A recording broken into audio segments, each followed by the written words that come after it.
Welcome to A World Gone Mad. I'm your host, Christian McMillan, and today I am joined by a guest who is going to remain anonymous due to their field of work, where they catch predators working as a decoy.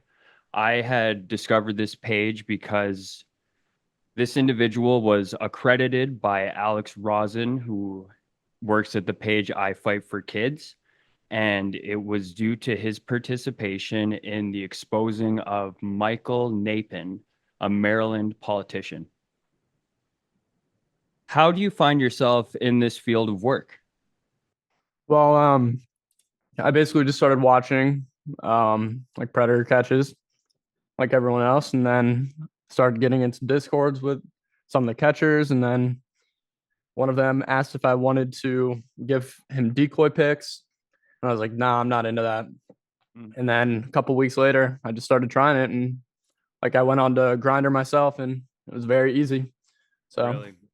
yeah, Really? Do you ever feel like it takes a toll on you to, I guess, see the worst side of human beings? absolutely. Even with decoy Michael, like I was at the point where I was gonna quit because law enforcement wasn't doing anything, and then he was just saying such awful shit. Um, but yeah, it can be difficult, but these past like several months, I've kind of gotten more comfortable with it, and seeing more results from law enforcement in other states, so makes it a lot better. Right. So how would you describe the lack of results with Michael Knaapen? Well, he was turned into the Special Victims Unit in Montgomery County, Maryland. Um, and they were actually texting with him at one point. But in Maryland, you have to be a law enforcement agent or a real kid for the cases to be prosecuted. So me doing what I was doing, I'm neither of those, right? So when I turned this in, nothing would come from it, and that was the same with all my other catches. Wow. That's an egregious legal loophole. Yeah. Wow. Wow. I had seen today that you shared that Alex Rosen's Twitter page has been suspended. Do you think that's due to the involvement this politician in particular has with the LGBTQ community? Well, first he's not a politician. Okay. He was the head. He was a lobbyist. So he was the Okay. head of the Montgomery or the Maryland LGBTQ Democrats from Maryland. So he was the Okay. head of that. But I don't know if it has to do with the catch itself. It is some weird timing, but Mhm. I do know Alex posts some wild shit from time to time on Twitter, and that doesn't necessarily make other people happy. So there was probably mass reporting on him, and it could have been coordinated with the most recent catch, but who knows? Right. Yeah, I had seen almost instantly when these events took place that people almost characterized it as an attack on Michael because of his involvement with the LGBTQ community. And I thought that was ridiculous, as if you wouldn't catch any predator from any aisle of the political spectrum. Yeah, I mean, I've decoyed as a boy, I've decoyed as a girl, so I've caught both gay preds and straight preds. So that's kind of always the response that people jump to, like, oh, you're just attacking gays, or you're just on Grinder because it's full of gays. Like, no, I've decoyed several other apps. I was on Tinder when I got Michael, so it wasn't an exclusively gay dating app, and I believe my settings were set to both boys and girls. So it couldn't be like I was just specifically targeting like one sector of like heterosexuality or homosexuality. Yeah, no, that's, I thought it was just a way to try and make it less substantial, the occurrence was how I perceived this phenomenon online. Yeah, definitely. So how do you go about finding your predator? So on every app I'm using, um, I set up a profile, and on some of them I can put I'm 13, or even 14. But on Tinder and on Grinder, I have to put that I'm 18 because Mm. you can't make an account otherwise. And then I'll get I usually put a profile picture, sometimes don't. And then I'll get like a bunch of messages within the first few days. Um, and I'll just start replying. So everybody reaches out to me. And that's the same with Tinder. Like I went on Tinder, I made the Tinder, I swiped right a couple times just to get my profile on the actual like discovery so that like people will see me. And then the next day I go back on and there's like hundreds of likes on there. So I go back and I start swiping. And Michael was one of like the third or fourth profiles that popped up. So I swiped right and it made a match. So that meant that he had already swiped right. So from there, he messaged me first. I ignored him for the first couple messages. And then I basically just started replying. And then I didn't tell him my age yet. And I got him over to text. And almost as soon as we got over to text, probably within the first like two or three screenshots, I told him I'm 14. And from there, he stopped replying. And then few months later, we matched again on Tinder because I had another account because my first one got banned. And then I gave him my number again, and then we started texting again. And he was like, "Oh, weird! I had you saved already in my phone."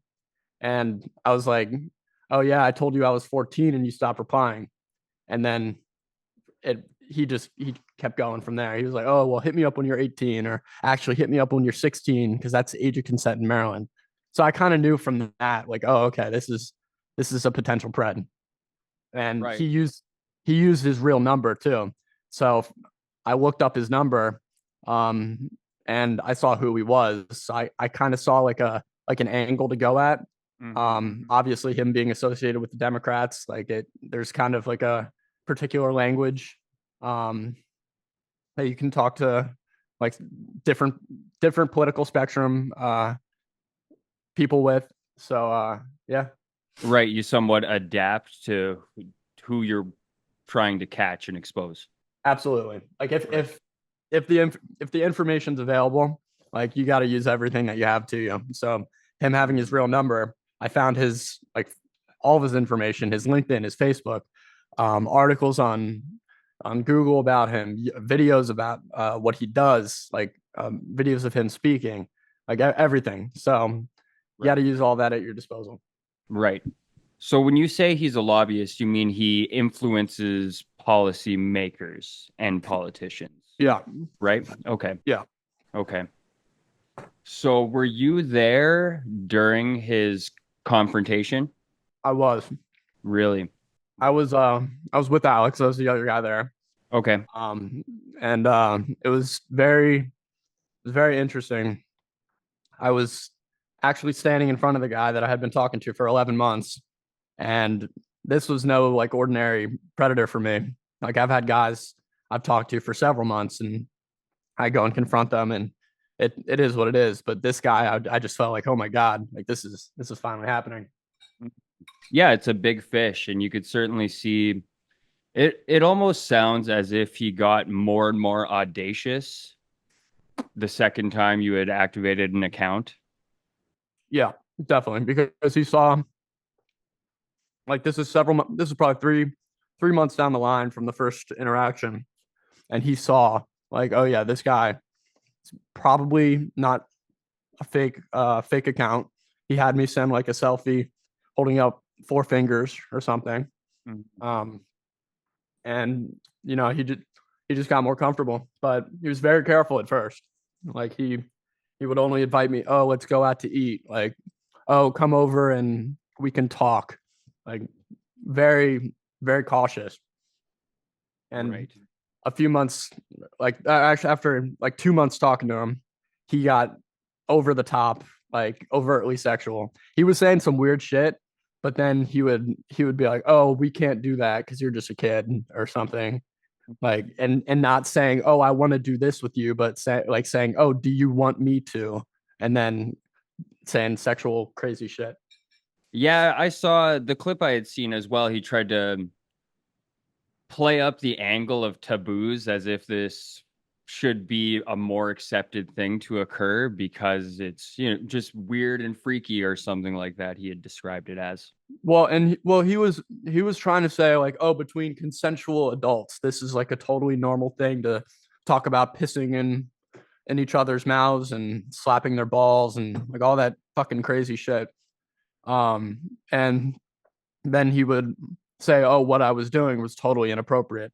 So part of him knew like, oh, what I was doing was wrong, but he even admitted to like the decoy I was using wasn't the only child that he had been talking to. He admitted to sending and receiving nudes from multiple minors.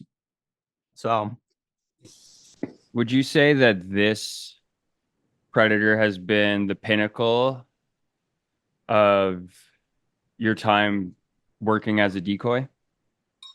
I mean, he's definitely like my most infamous catch, I guess. But Mhm. I've had some other ones where, like, my first catch definitely will stick out with, to me forever. Like, it was an NIH trans employee, Okay. and he was just fucking disgusting. I wanted to ask, is that your profile picture, your first catch? My profile picture is actually my first conviction. So Really? that's Jaden Gabriel Davis, and he's right now serving 16 months in Oregon State Prison and then 3 years probation. Wow. And that was a catch that I worked with PvP, People versus Preds. Um, he basically he lived like an hour and a half away. He drove all the way over, was very explicit in text. Um, and between the day of the catch and the day of the conviction, there was only 15 days. So he must have taken a plea deal, and it was very like damning. Like he must not have gotten any help from his parents or anything like that. They probably told him like, yeah, you're fucked. Like deal with it. Mm. So he's sitting in prison, where he should be. No, absolutely. Absolutely. It's interesting to observe this whole network and various pages in a more independent online age. Doing something along the lines of Chris Hansen's To Catch a Predator is what always comes to mind because I Yeah, remember it being a show when I was young. yeah.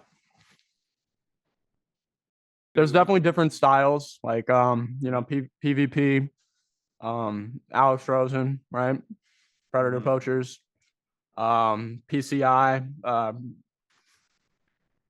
DAP, Dads Against Predators. Like everybody has their own way of doing it, but some are better than others. But in my opinion, like if you're out there and you're decoying and inevitably catching them, like that's good enough for me. People Mhm. can improve, keep people can improve their approach, but I support the general movement. Mhm. Do you find yourself ever feeling refreshed do you have a good day where you have less people take interest in your underage decoying? I mean, I can't say I do, um, because like in my mind, even if they say no or they stop replying, like some of the other stuff that they say is like it makes me concerned. So it's like, oh, like you shouldn't have told me or something like that. Where I'm like, oh fuck, like there are guys out there, they're just being way too careful.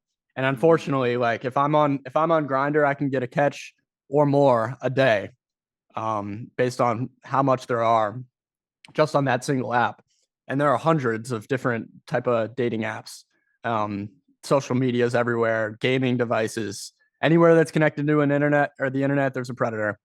So the only refreshing thing to me is when like it actually comes to a halt and they're caught and hopefully prosecuted. But like Michael, some cases they don't, but his life got fucking completely changed by this.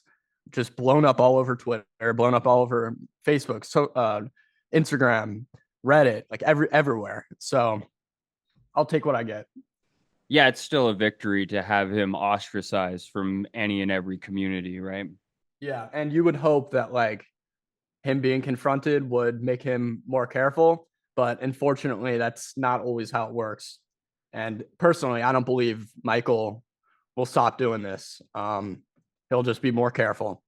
But Yeah, even the term more careful sometimes it's that could be a more dangerous thing. yeah, and some people argue that us doing predator catching, like us as in civilians Mhm.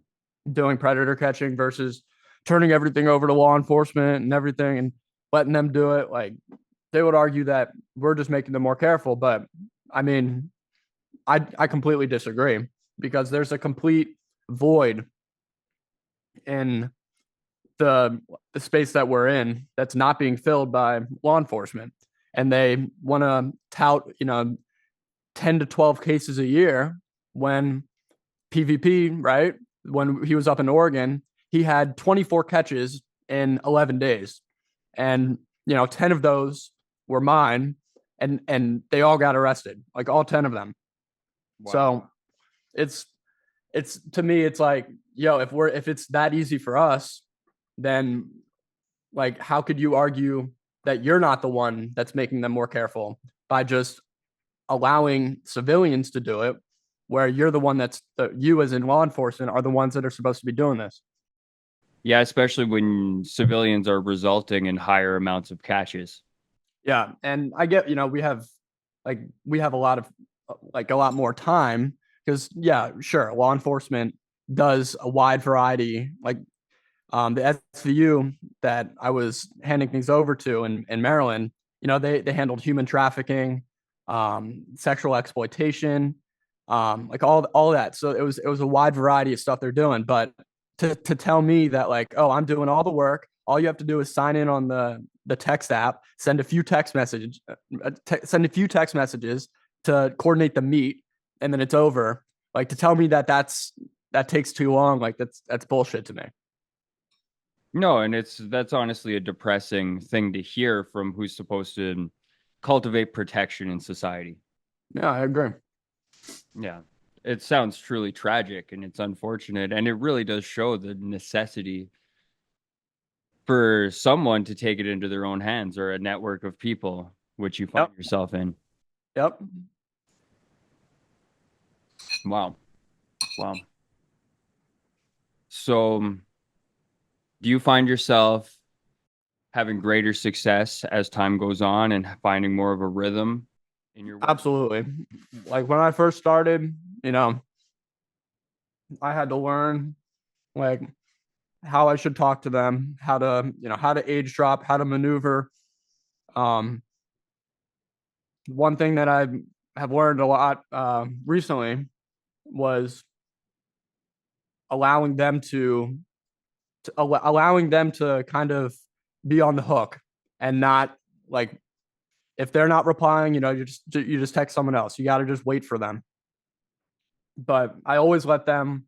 I'll never introduce like the sexual stuff in the conversation. It's always initiated by the other person. Hmm. Of course, sometimes they do in the beginning of the conversation, but then they'll get careful. Even if that happens, I have to wait after the age drop for them to reinitiate everything. Um, but having more success in other states definitely helps me mentally because it shows like okay, like I'm doing what I should be doing. Um, it's just you gotta be patient with some of these guys. Like they're not all with grinder guys are going to be very careful, but some of the girl decoy predators they take months and months, and then they'll cancel a meet, and then they'll reinitiate, then they'll cancel a meet. So it's a waiting game most of the time, but yeah. The thing that comes to mind is it almost sounds as if something like someone's bored at home and having drinks and they reconsider risking what they want in the first place. I mean, yeah, it's yeah. Sometimes they're using drugs or fucking drinking or something. They're just not in the right state of mind. And then the next day they kind of readjust. But to me, like alcohol doesn't make you a predator. right? Yeah, So it's I like agree. if you were even going to have that conversation in the first place, like whether you reconsidered or not, like that just shows that you have the potential to harm a kid. So that's something that has to be addressed. Like I had a 2 hour conversation with a guy on the phone. And then the next day we were supposed to meet and he says, "Oh, I was drunk last night and I can't do it," like yada yada yada. So, but he was Trying saying to some wild excuse it. shit. He was Yeah. saying some wild shit on the phone. So it's like, yo, like, yeah, that's bullshit to me. Like you're just fucking scared. You don't want to get caught. Like I know who you are. Mm-hmm. Mm-hmm. Yeah, it's obvious in that scenario. 100%. And it is even the sort of scenario in which someone of that sort, I wouldn't be shocked if they'd lie and try to say that they use substance. Right. 100%. Wow. So, how many pages do you directly network with approximately? Do you work with as many people as possible, or do you try to narrow it down to who you think you'll have the most effective rhythm with? There are some teams that I will not work with. But there are um like some teams like Alex. Uh PvP is obvious. He's PvP is my favorite, 100%. Um, and then I have PCI out in Indiana. Um, so, but honestly, if there's a team that I say even like I won't work with, and there's like a dire need to like get my attention or whatever, like I'm gonna do anything to help. But obviously based off of like my own principles and how I believe things should be done, I look at some teams and I'm like, yeah, I wouldn't be able to trust you to handle this the correct way. So that's why PvP he's my favorite because he's the most in my opinion he's the most diligent, well organized and highly motivated person in this area. Alex is great, but Alex has a full team. But PvP is a one man band. Um, so that's why I've been recently devoting my time helping him. That's quite the endorsement. Yeah. Yeah. So, what would be the reasons that you would avoid working with specific other teams? So some teams have a very bad interrogatory style, Okay. where I look at them and like they just want to yell at them or they want to fucking like kind of put their own message out like while they're talking to the predators. Some of them are just straight up stupid, and I wouldn't be able to like trust them to handle like the actual interactions with the law enforcement agent, or even if there's no law enforcement that's going to be involved, like they wouldn't be able to handle it in a mature manner. And the darker side of this is also some teams like I would have to trust them with my personal information. When I hand over my evidence, I have a contact information. Um, it's like on Google Docs, and on there I have my real name, I have my real phone number. And some teams, based out of spite, they could just one day turn and that information could get sent out to random people on the internet. So there's a lot of like turf war shit in the predator catching community, where I just wouldn't be able to trust them to work with them. Yeah, it sounds like it comes down to trust and choosing your alliances wisely. Yeah, absolutely. But the people that I will work with, um, I I trust them fully.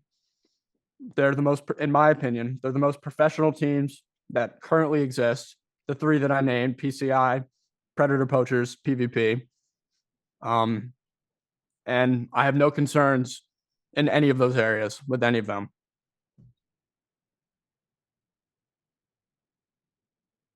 Good.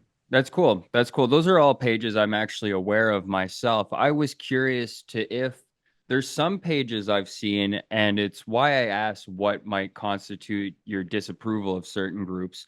But some that I've seen, they do directly seem to meet up with people when they lure them and physically attack them, and then put out the videos of them smacking them or shoving them. Have you seen Yeah, any of these pages? yeah, like Dap or Bupak when he Yeah. was alive.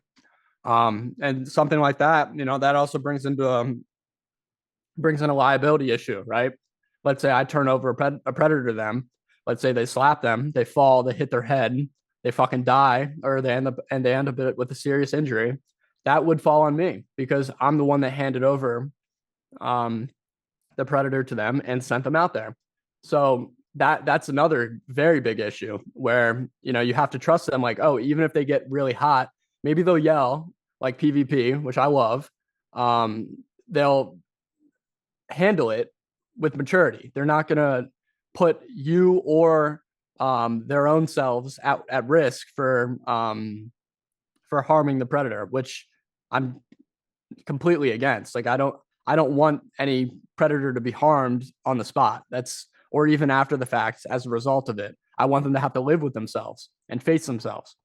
Um, but yeah, it's a very big issue what Dads Against Predators does currently. I like watching it. I have to say, it's very um, cathartic. I think is the right word. Like it's very like it's soothing to the mind. But once the video's over, you realize like, oh, now this predator just got away with it because you offered him a few slaps. Like it's not it's taking that over a conviction where they're having something on their books forever.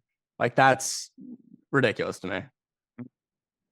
Yeah, it's quite the trade-off, right? And I think that is the exact sort of scenario in which they're scared only in the way that will make them be sneakier in the Right. future, I think. Right. Like And you it's just a see when they offer to slap them, you just see like, oh, like they get a look in their eyes like, oh shit, really? Like you're that fucking stupid? Like, yeah, slap the Mhm. shit out of me. Like, Yeah, it's literally tantamount to a slap on the wrist. uh-huh. Yeah, it seems like the least effective way of actually trying to remedy the issue in society. It's it's an emotional response, which I understand, but I don't think it helps anybody. And in turn, it fucking makes law enforcement much more hostile to groups like mine, to groups like PvP, to Alex. Like it's only gonna hurt the cause. It's not it's and it's only gonna help you like personally because DAP is killing it. Like he gets hundreds of thousands of followers, shares on all these different pages, but like these predators, you can't say that you did the best possible um but the best possible outcome was not achieved. And there are even some other approaches that I would never work with. Like I wouldn't work with a team that um like sends nudes as a kid. I wouldn't work with a team that initiates sexual communication or even invites them over. Like you have to there are strict things like you have to look at in the eyes of the jury. Like, oh, was this person like enticing the predator to get the result that they wanted? Like you want the predator to do all the work. That makes sense. That makes a lot of sense. Yeah. No, and I think it is good, even in pursuing monsters, to make sure that you have a firm moral code and know where you stand. They say that he who seeks monsters risk becoming one. Yes, absolutely. You cannot abandon your morals or ethics when you're doing something like this because at the end of the day, this is um like a righteousness cause, right? Like this is over like moral justice. So you have to maintain what you have. You can't just by any means try to achieve the result you want. Yeah, yeah, or do it for glorification, or even just a very, very fleeting emotional satisfaction. Yeah, or even monetization. It's Yeah, And to me, that's never like that's of course it's something I'm aware that other teams do, but that's never even crossed my mind for something that I want. Like I don't care if a single person um even shares my shit or follows me. And I'd never ever accept money for it. Now, do I understand why teams like Alex do or PvP or PCI do? Like, yeah, because they're running a bigger operation and they're going across the country and they're catching a lot of guys. And I think that they deserve it.